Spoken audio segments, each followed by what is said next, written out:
Next up, we have a question from Daniel. It's an interesting one. How stern is the only buy Tesla in cash rule? We are late 30s and basically done with the foo until we upgrade our house, but I hate to pull from the bridge account for a quote-unquote cheapish Model 3. I'm interested to see what you say, because like the rules are there for a reason, right? Like for this moment. They are. But expound. So we get this question all the time, Brian. What is a luxury car? What qualifies as a luxury car? And Daniel just said, hey, I'm going to buy the cheapish, the less expensive, the less costly Model 3. Is that indeed a luxury car? Does that fall into the luxury car camp? Now, I do want to correct one thing really quickly. Daniel said, hey, how can I deviate off of the only buy a Tesla in cash? Remember, our goal for luxury cars, or our rule for luxury cars, is not that you have to pay cash. It's that you have to have it paid off in 1 year. So where we go 23.8 for the normal car purchase, for luxury automobiles, it's 1 year. So we give you 12 months. So it's not the exact same thing as paying cash, but you're getting it paid inside of a calendar year. But I think the crux of his question is something like a Tesla Model 3. Does that fall 23.8, or is that the hard and fast 1 year, 12 month, same as cash? This one pulls on my heartstrings a little bit. Sure. You know, I love my Tesla, and then I've had both a 3 and I've had a Y. I definitely love the Y because there's something about adding the versatility of the power lift gate in the back. It sits up higher because I love the 3, but I felt like I was literally going to get strawberries on my rear end because I was sitting on the concrete. It sat so low. I know it's a low lying car. I mean, you hear about sports cars sitting low. The Model 3 sits really low. Sure. The Model Y has a much more. It sits up high enough where it's comfortable. But it gets to the key point of luxury versus functionality.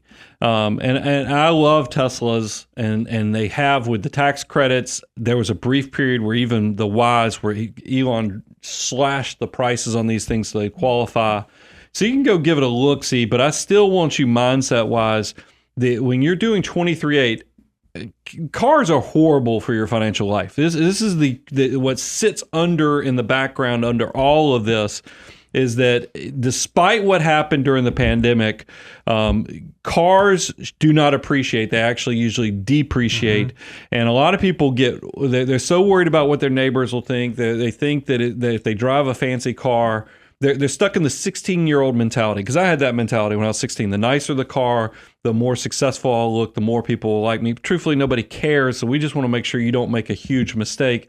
So we want you to have good, dependable transportation. That's where, the Honda Accords, the Toyota Camrys, those type of things should be trying to bridge the gap so that you have dependable, safe transportation. Teslas, BMWs, Mercedes, those things you do for yourself once you get to step 8 of the financial order of operations. And I just don't want you taking a shortchanging your future trying to force it. Now, because look, all the car manufacturers, including Tesla, will gladly let you finance a car for 7 years. And you can make anything affordable if you spread the amortization out. But I'm just telling you, your future self will be much happier if you increase your investments with a very small, modest car so that you can get to that critical mass and get to step 8 that much sooner than skipping a step and jumping in and buying a Tesla when you haven't even maxed out your 401k or started saving and investing 25% of your income.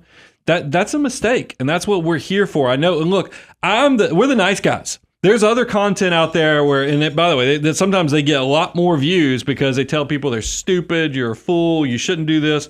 But we're the nice guys, but we are hard on this. And it's because I know how bad cars can be for your financial life. So I have to be rigid on it and tell you, no, don't just because Teslas are great vehicles and just because you can finance them and they might have gas savings and other things, I'm going to hold true to that. I consider that one that you need to pay off almost like cash within 12 months. And the other thing I didn't love, Daniel, is that you said you're going to pull it out of your bridge account, out of your brokerage account. So you're actually taking soldiers off the field Yeah. to go do that. It's a different conversation. You know what? I want to buy a Tesla. I'm going to do it. I feel like I'm at a stage where I can. So I'm going to build up additional cash inside an excess emergency reserve bucket to be able to go do that.